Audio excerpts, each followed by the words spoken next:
Okay, welcome to the Horse Geeks podcast, where we look at horses and riders from the inside out. I am Kirsten Nelsen, a professional horse trainer for Wexford Training and developer of the program Training for Optimal Balance. With me is the lovely Deb Romero, who's an orthopedic massage therapist, as well as a certified Alexander Technique instructor and founder of her business called Optimal Posture. So today's topic for the Horse Geeks is posture versus conformation. And I think the reason I wanted to have this discussion is because Deb, as an Alexander Technique instructor, you see people's bodies change with work on how they're using themselves. And I see the same thing with horses all the time, that they dramatically change their appearance by how they coordinate themselves in motion. So, Deb, why don't you start off, because this is interesting. You looked up the definition of conformation. So what is conformation and what is posture? Like, let's talk about that first. It was really interesting. I briefly looked at it, and the key things that came up for me was one of the statements was the back needs to be short. And I was like, well, what does that mean? The back needs to be short. And then another definition very much went into hip angles in relationship to hock, in relationship to this and that. And I went, okay, well, that's measurable, that's for sure. And then when I was in the shower getting ready for today, I thought, well, what about the difference between what they want for a hunter as a dressage horse or a reining horse or cutting horse? Is that all conformation? So that question came up for me. I thought it'd be great to put it out there. What are we looking for, or what are we looking at? Yeah, and let's back up a step, because that's exactly what conformation is, are angles and relationships of body parts. So there is something called the size of the bone. Like, I think ideally it's like they measure the bone around the lower leg, where there's really no muscle. There's just tendon, ligament, and bone on the lower leg of the horse. And they want a ratio of basically like 7 inches circumference to 1,000 pounds weight. But I go, even that, I'm like, but what if the horse is overweight or underweight? Could you really say that that's conformation? And I think because conformation is portrayed to us as horse owners and riders, that conformation is a permanent thing. That conformation, even by definition, kind of implies permanence. This is the shape of the body, period, end of story. This is what they're born with. This is what you've got. And when you look at it a little farther, I'm like, well, really, it's a relationship of body parts and its ratios, and it's kind of how the horse carries himself, whether the sort of point of the pelvis, if there's a straight line down that touches the hock, or if the leg is really straight, are they permanently straight through the hock, or is it a functional straightness through the hock, right? Or I've seen horses that were said to be conformationally base narrow between the front legs, where their front legs were sort of narrower than ideal. And yet, through changing the movement and the coordination of how they use themselves, the very same horses would gain inches in their stance between the front legs. So I go, well, what really can we call conformation, and what can we call posture? And I mean, there's oodles and oodles and oodles of research on conformation, and it's a big deal. But I think, and there's a lot of validity to it. I'm not knocking conformation, but I think you're looking at that horse in a window of time. and that it's not as permanent as it's sort of portrayed to be. What do you think? Yeah, I see the same with people, or we've talked about this before, that you may get a diagnosis of kissing spine, or somebody may come in to me and say, I have scoliosis. Well, are we taking that on as owning that, and that's what the horse is or what the person is? Or can we say, yeah, okay, that's a part of it, but that's not the whole picture of what's going on. We can certainly function and optimize that function with those things, as you have found with horses and I have found with riders. And we've talked about, just the simple position of the pelvis of the human or the horse, if it's tilted forward, if it's tilted back, and that relationship, and how we can change that can be changed. Yeah. So I think confirmation, like when, if there's some kind of diagnosis from a vet that just is like, your horse can't do what you want it to do because it's conformationally too much of this or too little of that, I go, those are the kind of things I've seen change. And it's work because you're changing the whole nervous system, how everything is organized and coordinated in motion, but absolutely changeable. And so now I tell people, I go, okay, you can't change the length or the width of the bones after a horse is maybe 7 years old. But I've had horses that when they're in poor use, like if they were trained for the fashion of a sport to be downhill. So like hunter or Western pleasure, the fashion is this long neck and a little bit downhill is what they want to see in competition. And those same horses working in rehab would measure, actually, they would go from like 16 hands to 16 and a half hands.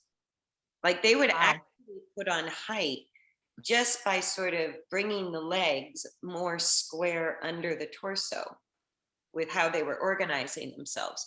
So I've actually seen horses put on height where you would think that was conformation.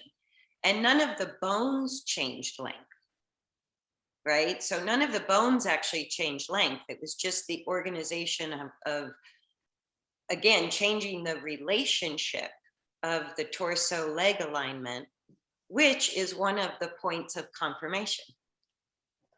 And it happens in people too. I mean, the same, it's been documented in the Alexander community that people gain height, actual height. And the same thing, we're not changing bone structure, we're changing the relationship of muscle tone and balance in the body, which I would think that's kind of the same thing you're doing, is you're accessing and saying, hey, well, what about this?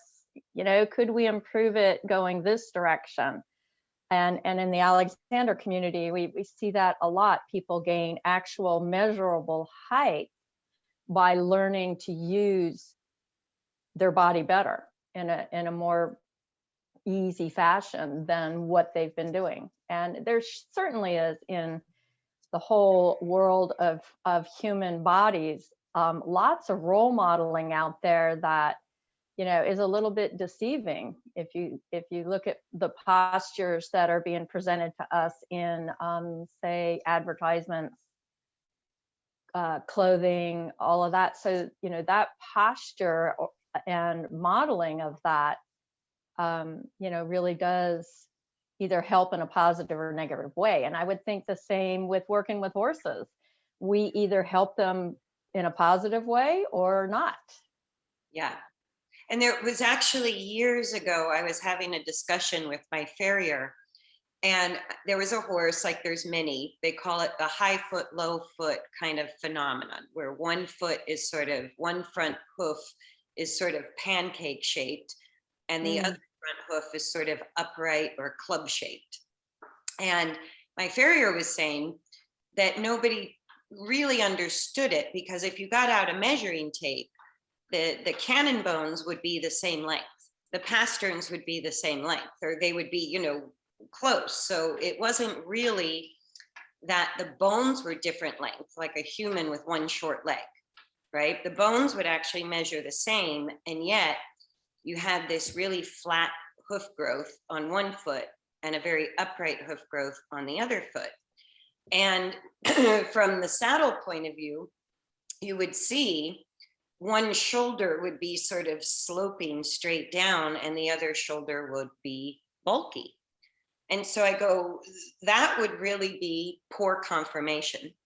It could easily be labeled by a vet, a farrier, a breeder as poor conformation. And maybe the horse was born with that tendency, but the front legs of the horse are not attached skeletally. If the bones are the same length, then it tells you it's a muscular issue. It's how they're using those front limbs, which are encased in a sling, the thoracic sling of muscle and connective tissue, which is really directed by the relationship between the cervical spine and the upper thoracic.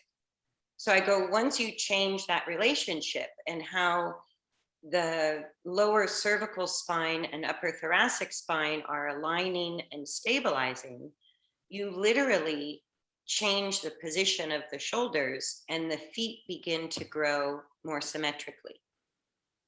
So I go, and I can look at that from an Alexander perspective, and as a body worker, to my knowledge, it's a very small percentage of people that actually have, as in horses, one leg shorter than the other. measure the bone measuring shorter. Right. And I hear that people come to me and say, maybe they've been to another physician or whatever, saying, oh, I was diagnosed with my left leg shorter or whatever. And it always amazes me how we own that. And we take that as, yeah, that's what's going on. And I'm wondering with horses, it's because there's no placebo effect in horses. Right. Nobody's telling them, hey, your left leg's shorter and your left hoof is bigger. You know, they don't take that on.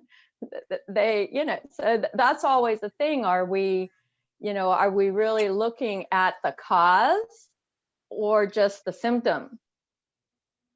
And again, when you're saying people take ownership of it, it's, I think, because it's maybe not spoken directly, but definitely implied that if this is the way it is today, it's permanent. These are, yeah, right? So instead of thinking of the skeleton overall as an adjustable thing with variations in joint space, you know, between the spine and every joint of the body, and the use of the physiology we have, it's like, nope, your pants are crooked, that leg's shorter. So go get a lift for your left foot, you know? Or I know we have talked about this before, the saddle on the horse, if it's this way. Yes, that is, and that's. Are we looking at the cause or are we just looking at the symptom? We're looking at the symptom and the effect. Yeah. And lots and lots and lots of people will actually flock the saddle unevenly, which is usually related to a rotation dysfunction in the spine. So the back muscles will develop unevenly, that is true. And so to balance the rider, they flock the saddle unevenly underneath. And that just locks the horse's back into that dysfunction. Because even if you tried to correct it, that horse is going to come into the flocking and maybe get sore because the saddle is no longer level. And to come back, like, this is not to bash conformation, because there's a lot of validity to the research of it and how it might affect the horse's performance. But you can, I would say, good breeding and somebody who knows conformation is giving the horse a genetic advantage. I go, okay, some people are just born athletic. And I go, that's a genetic advantage, but it doesn't mean they're going to be injury free or that they couldn't screw it up. And Exactly. horses, I go, some are born with a genetic advantage and some are born with really challenging genetic disadvantages. But I go, that's where skill development comes into play. And recognizing that the body can change posture, which means the body can retrain into better and better habits of movement that will then have the effect of changing the appearance or the measurable points of conformation over time. And that to me is exciting, because one of the biggest frustrations for me as a trainer is when people come to me like you do with, people own it, as you say. And I go, they do that to their horse. They go, my horse isn't capable of XYZ because it's too straight in the hocks, or too long in the cannon bones, or the back is too long, or the neck is too long, or the neck is too short. And I go, but you see that change. Or Arabians, my Arabian was born high-headed, high in the croup, dropped in the back. I go, so there's challenges with her training, but in working through those challenges to get better and better function, she's remained sound. She's 28 years old. She's still sound and working and looks great for her age, despite the conformational challenge that was sort of just part of being born an Arabian. It doesn't mean she can't do dressage or jump or do endurance or trail rides or whatever I want to do with her. But part of the training has to be to encourage good movement. Like we talked about last time with Alexander technique or training for optimal balance, it's about what's going on the inside, how to keep working with the mechanical body to enhance and make the movement efficient and easy according to the design of the body. So as an Alexander instructor, like I found too, I had riders come to me and go, oh, I can't balance, or I can't balance my horse because I have compressed discs or scoliosis, or I had this knee injury, or I have this shoulder injury. And I go, yeah, me too. Yeah, I hate it when I go to a new doctor and they say, list all your injuries and surgeries. I'm like, oh man, I need 3 pages. I'm in my 60s and I've been riding and training and since I was 6 years old. So the cumulative body trauma, I don't look at it that way. I'm constantly asking myself, how could I use myself better? How could I improve what I have and not be all those things? Right. And when you talked about posture in the last podcast, can you give me your definition of posture again? That was so gosh. Posture is a static maintenance. So you're looking at its tone. As soon as you go into movement, that's what we call phasic. So you have short bursts of muscle movement. So the posturing is more of a tone, or what we consider a state of being. And movement is changing what we need to change to manage the forces, whether they're internal, external, gravity, whatever. So there are some studies, like I've always said, alexandertechniquescience.com, ongoing about, now they're looking at, is it 2 separate circuits in the brain that manage posture? One that manages posture, one that manages movement. We're not quite sure yet. It's leading towards that, but the science of it is interesting. There was something you said too, posture relative to the best use for the job that you said Right.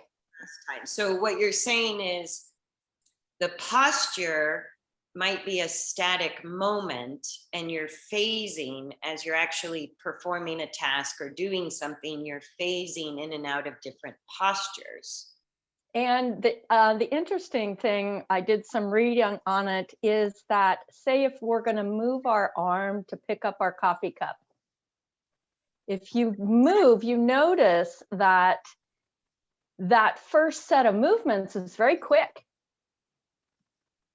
But when you get to actually picking up that cup, so play with this, it's very slow, because that first movement pattern is already pre-recorded. Yeah. But that subtlety of, oh, where is my hand? Where is the cup? Where is the handle?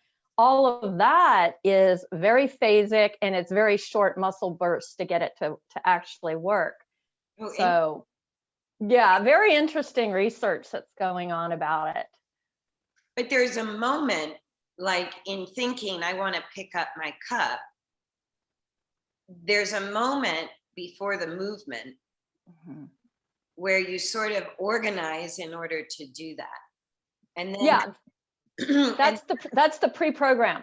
That's the pre-program. You're kind of walking down the hall, seeing, well, what drawer is it in? Where's that information? And then it's go.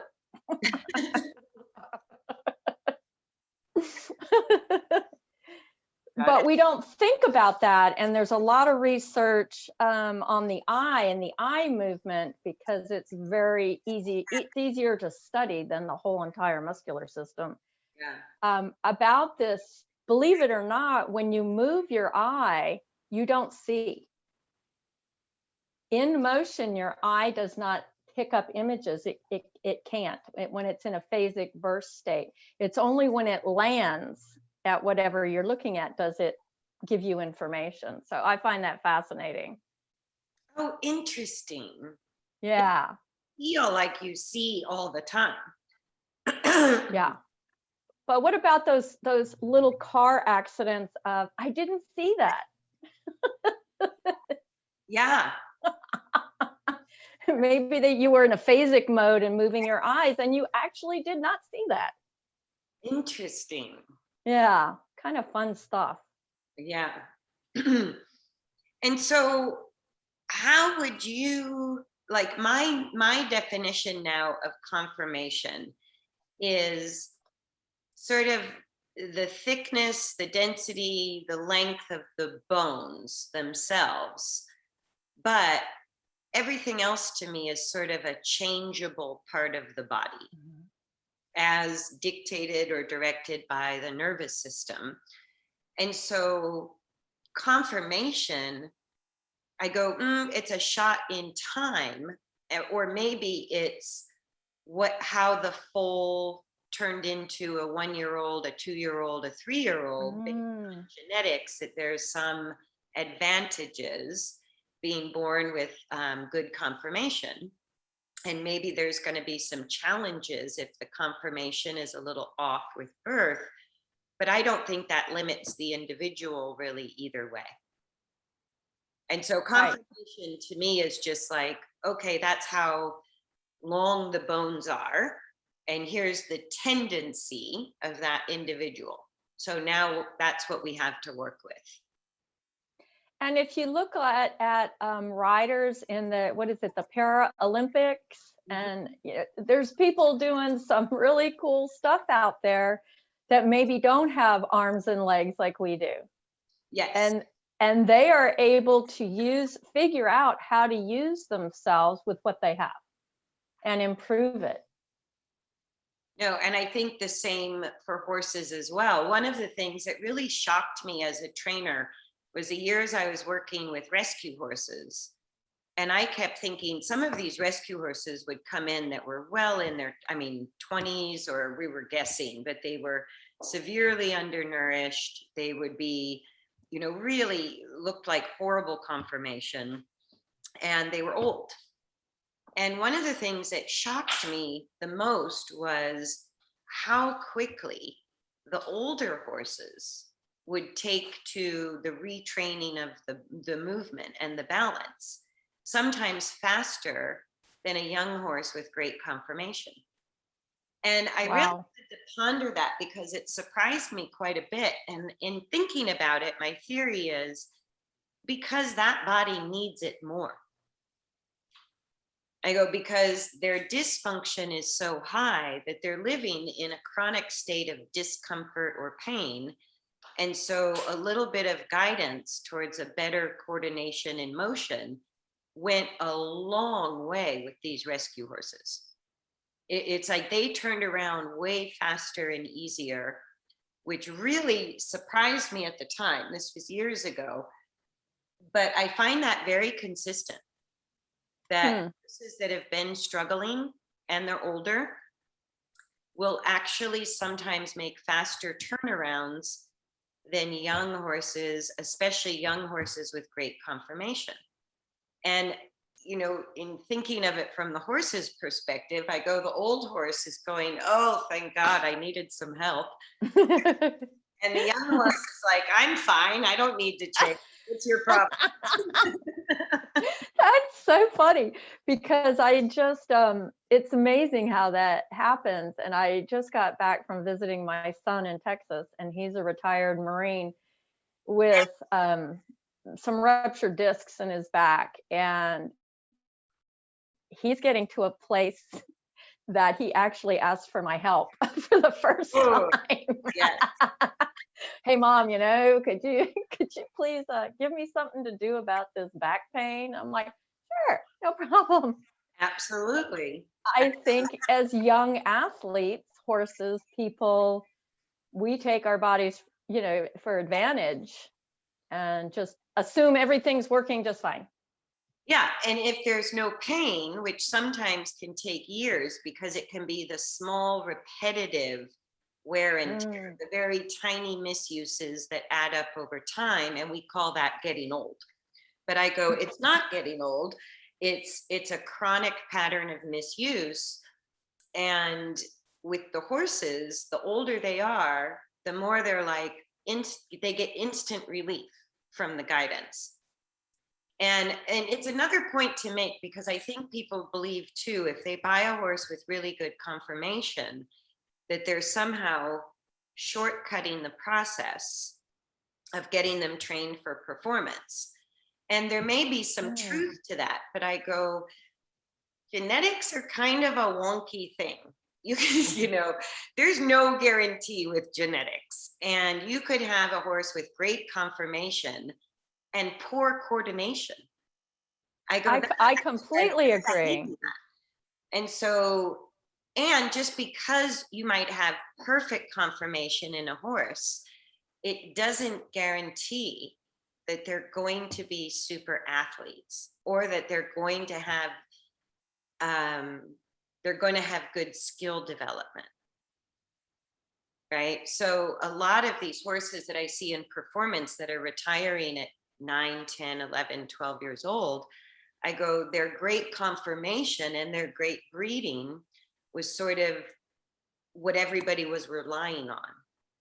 And so by the age of 12, that youthful talent is sort of used up. And now you're going to get injuries, you're going to get pain issues, you're going to get poor performance. So instead of the horse being at their best at, you know, between 12 and 18, they're retired. They're done. Right. And I go, you know, that to me is sort of thinking that you can buy.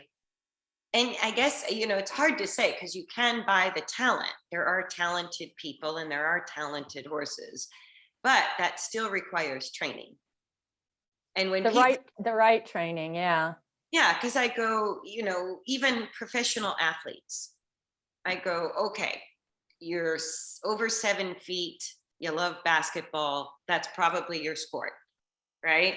But it doesn't mean you don't need a coach and you don't have to practice, right? And you play with a team. So even somebody with the right conformation, who's born talented, who loves the sport or the work, I go, they still work at skill development. Yeah, and what's interesting, I think the best athletes, whether they're horses or people, are the ones that, lack of a better term, cross train.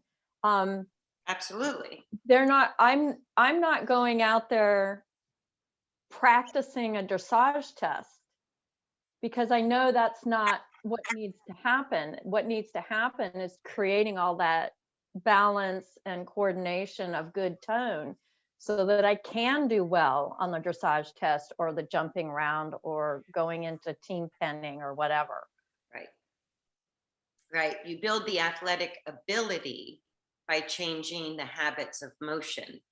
And that athletic ability then goes further if you're actually participating in a sport. And that's what we Yeah. talked about last time. It's what's in common with the Alexander technique as well as training for optimal balance is understanding your own body mechanics and really maximizing that potential. And as you mentioned, having a coach, having a teacher, eyes on the ground, hands on type work, because our sense, our body schema, or how we're using ourselves to pick things up or whatever, it may not be. We think it's the best use, but it might not be. We need to have hands on or eyes on the ground to help us. Or maybe it's the only one. We never thought about it. It was just Mm. and that's what I find with young, talented horses. I go, they can figure out how to walk, trot, canter with a rider on board and everybody survives, but it might not be the best use. It was just what they figured out that day when the question was first presented. Right. So, Right. and that's the same way we are. We might never have thought about how we pick things up, how we sit down and get up, how we do different daily activities. It's just, we just do it. And so the way we do it is never questioned.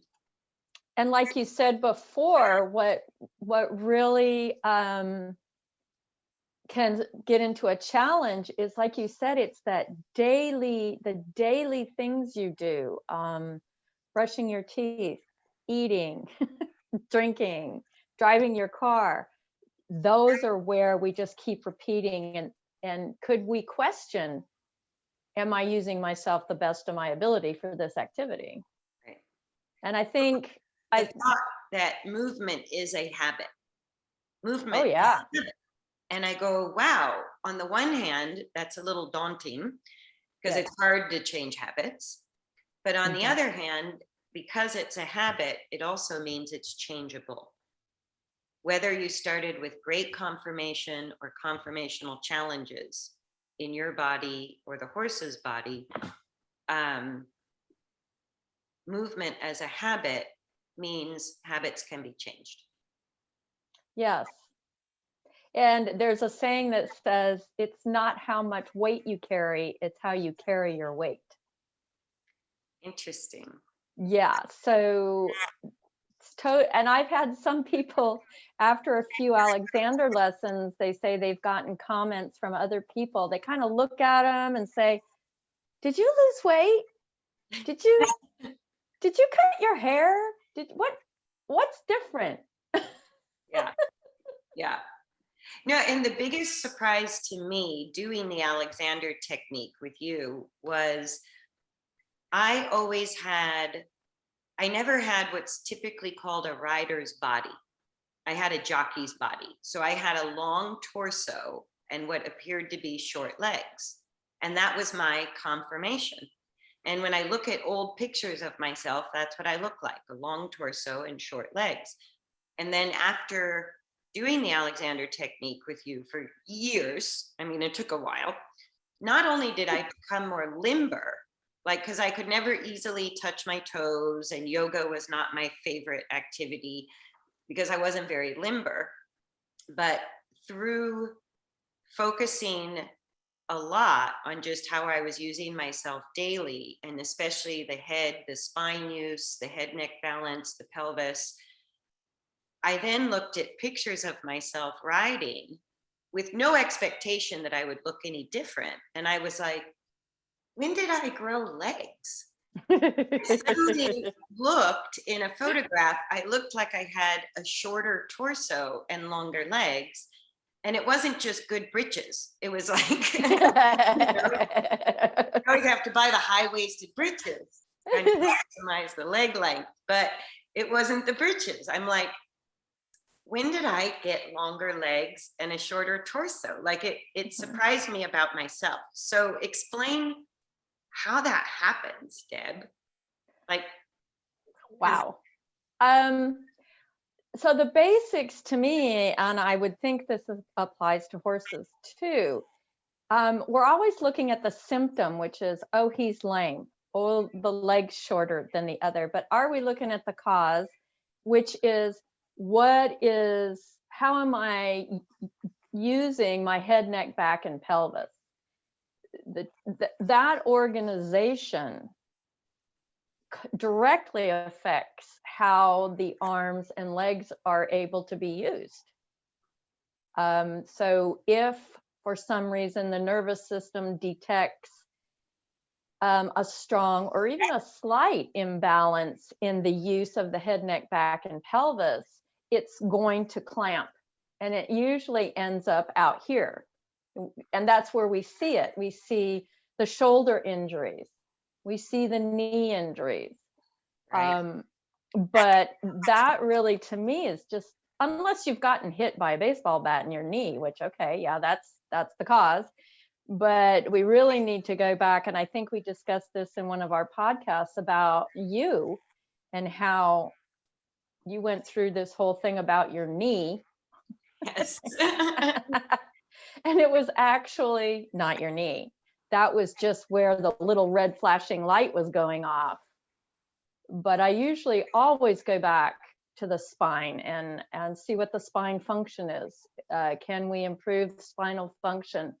Because then the whole nervous system is happy and the arms and legs can function the way they need to. Yes.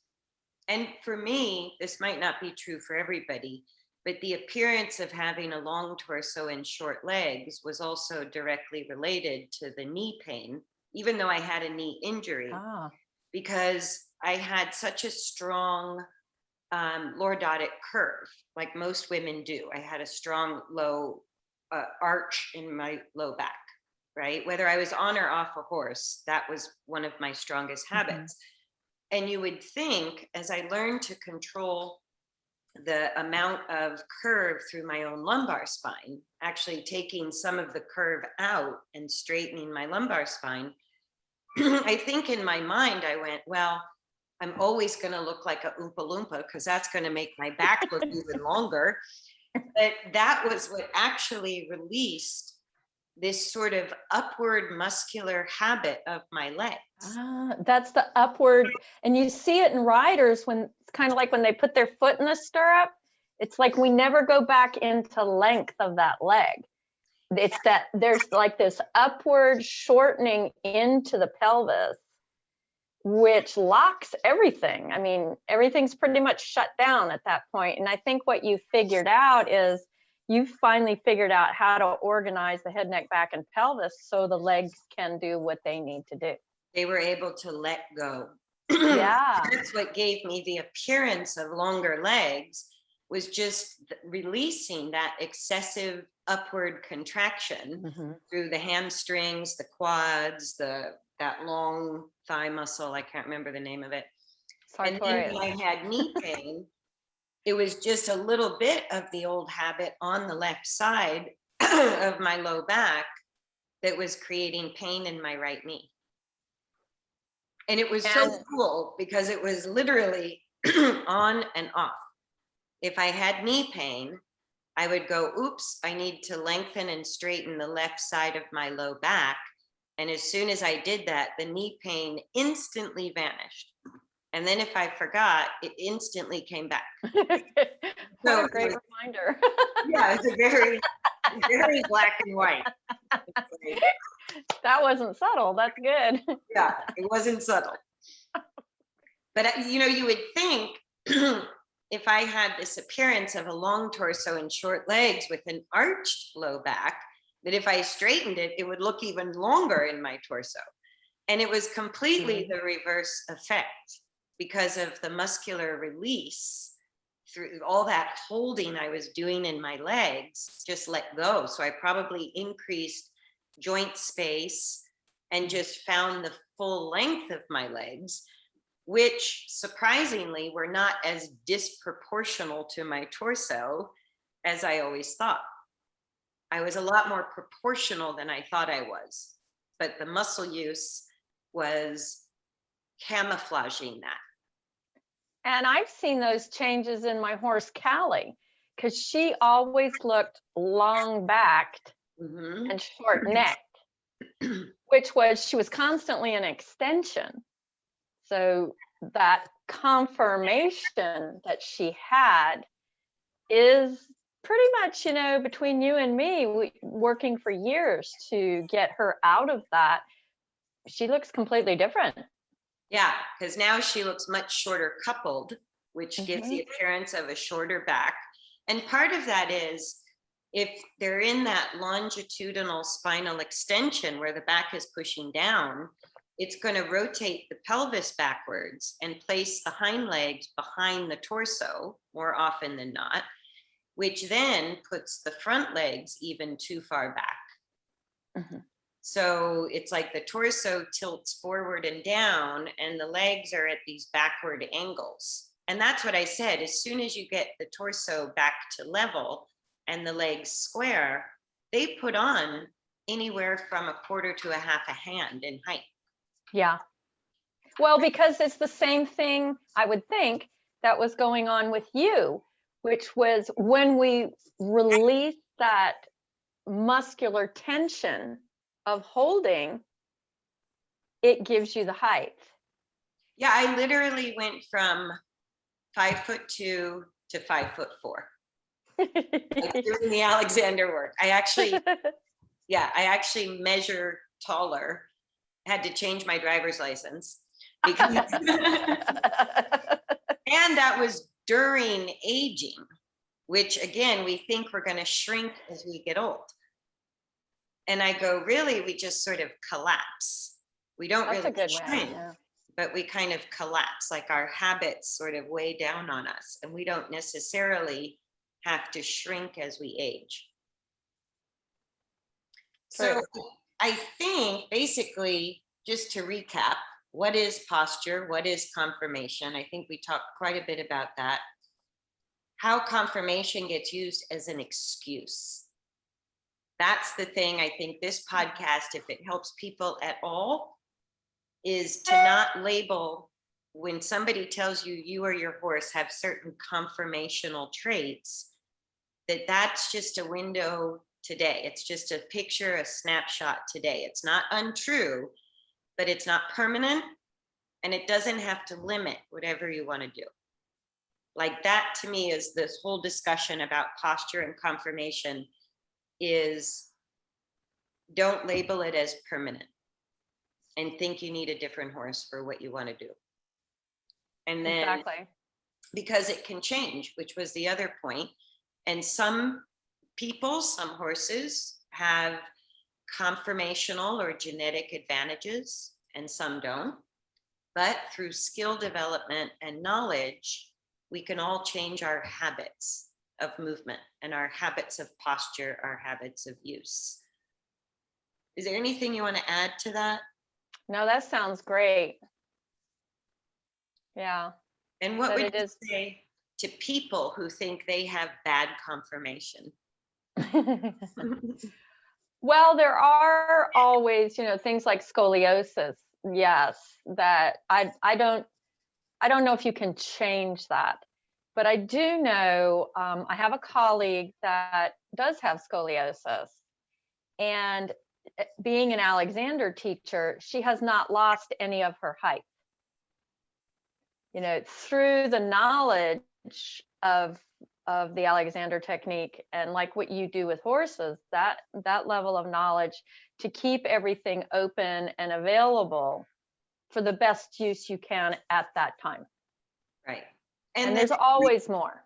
Movement and balance and athletic endeavors have a lot to do with force management. which we can manage forces even with genetic flaws, injuries, anomalies, poor conformation. It's like the body, any body can kind of find a way to most efficiently manage the forces of motion without having to be mechanically ideal or mechanically perfect. Yeah, I have a quote here from Alexander Technique Science. The position of the body determines how gravity affects it. Ah, yes. So keep that in mind, that you change that and your relationship with gravity changes also. And I would say in particular, the axial skeleton, which is your exactly. skull, your spine, your rib cage, and I always like to include the pelvis, but that axial skeleton's relationship to gravity is what changes everything else around it. Totally agree. Whether you're a quadruped or, a biped. Yes. And it happens differently, but it still happens. Yeah, I think that's why it's called the axial skeleton. Everything, it is the axis of the body, and that relationship to gravity in motion, even if it's not a perfect axis, it doesn't have to be, because it has a moving, adaptable relationship to gravity and different forces. That focusing on that is not only takes away the pain, but kind of changes, well, it changes the muscle use for sure, which can change the look of the body and even relationships of body parts, which is conformation. Yes. Good. Anything else you want to add? That's it. Sounds good. All right. Thank you guys for joining us. And again, this is our 4th podcast. Just a reminder, if you want to follow the podcast, please click subscribe to these videos, because I had a mess up on the first video and I want to make sure you're subscribing to the right YouTube channel. Is that to number 2? So how does it come out? I think it was only the first video. I think this is our 4th podcast, and it was only the first one is where I messed up which channel it was on. So subscribe from number 2 on. Yeah. Okay, I got it now. Yeah. All right, but thank you for joining us. And Deb's details, my details will be in the description box below. All right. Thanks, guys. Be kind, everyone.